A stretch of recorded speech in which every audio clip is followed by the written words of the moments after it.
Birds! It's not a word that anyone wants to hear inside of a cockpit, but they're everywhere, and there's nothing you can do. Today we will be dealing with many bird strikes, trying to see if we can recover, asking ourselves why we don't just avoid them, and having some fun. Welcome to the not-so-sunny airport of Tromsø in the north of Norway. We haven't been here before on the channel, so I thought we might pay them a visit. We are here in our new Boeing 737 MAX 8 aircraft for Ryanair, waiting for our departure clearance. And now we have it, let's take off. Full thrust, and here we go. V1, rotate. Gears coming up. Birds! We have just hit a flock of birds who decided it was a good day to just fly above an airport. Okay, let's see here then. We appear to have suffered an engine number 1 fire. Now, I'm not used to the 737 MAX, and neither do I like the Boeing 737 series in general. However, it shouldn't be too different, right? Let's start by pulling this up and turning it that way. Okay, we've just lost our engine number 1. Now we have to try and return back to Tromsø on just engine number 2. So let's start off by putting engine 1 idle, and then also doing fuel cutoff. We'll also ensure that there's no fuel going to the engine number 1, and that the fuel has been cut off so there's no risk of fire or damage. Now, I'm not entirely sure what the birds were thinking by deciding to just fly into us. Now, a Boeing 737 is perfectly able to just fly on one engine, but obviously it's not going to fly to its destination on just one engine, so therefore meaning we are going to have to return back to Tromsø, unfortunately, for the passengers, and cause a slight little delay. Okay, we're going to come into approach on this runway here, so to do that, we're going to do a very sharp turn. There you go. Beautiful turning skills. And now we're going to come back in. Tromsø is an airport I do like, and Thomas Cook did used to offer services all the way from Tenerife, Tromsø, in their A321s. That was a 6.5-hour flight. That is just craziness, stuck in a cramped A321. That since my time flying this Boeing 737 MAX 8 for X-Plane 11, I've really enjoyed it, actually.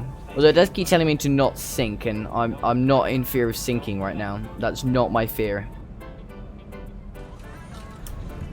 Oh my, it was a hard landing. That is obviously not what you really want to see. Welcome back to Wikipedia once again, but this time, welcome to the Ryanair page. As you can see here, in 2008, there was a Ryanair flight from Frankfurt, Germany to Rome after it had a bird strike on the final approach. There were no fatalities and only a few minor injuries. However, as it happened so low down, there was not much they could really do about it. Also, it damaged both engines, which meant a go-around was not even in the equation. The incident even caused the airport to be closed for over a day and a half. The aircraft was even written off as being too expensive to repair. So after all of that mayhem, you can clearly see here that bird strikes are not something to take lightly and can cause serious harm and damage. So why don't pilots just avoid birds?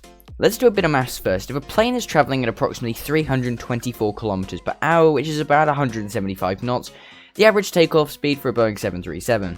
Pilots won't even see the birds until it's too late.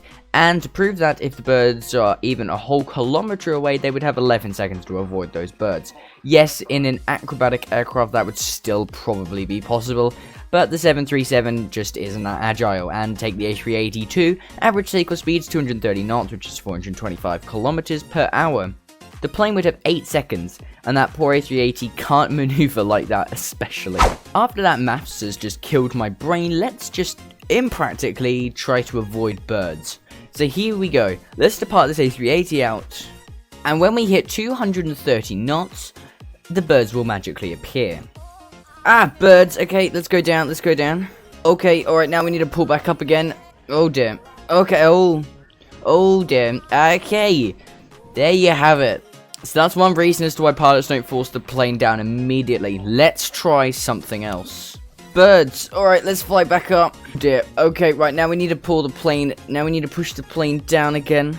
Okay, we're losing a lot of speed. Okay, full power. We need to get the plane to go down again. Regain some speed. Okay, here we go. Now we need to pull back up. Now we need to pull back up. Now we need to pull back up. Oh dear, we've entered a stall. Okay. Right, now pull back up, pull back up, pull back up, pull back up, pull back up. Okay. Oh.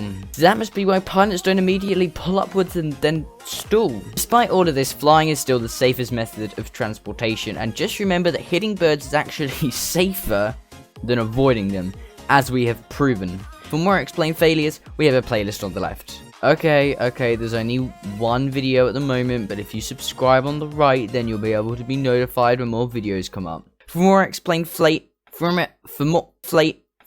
For more explain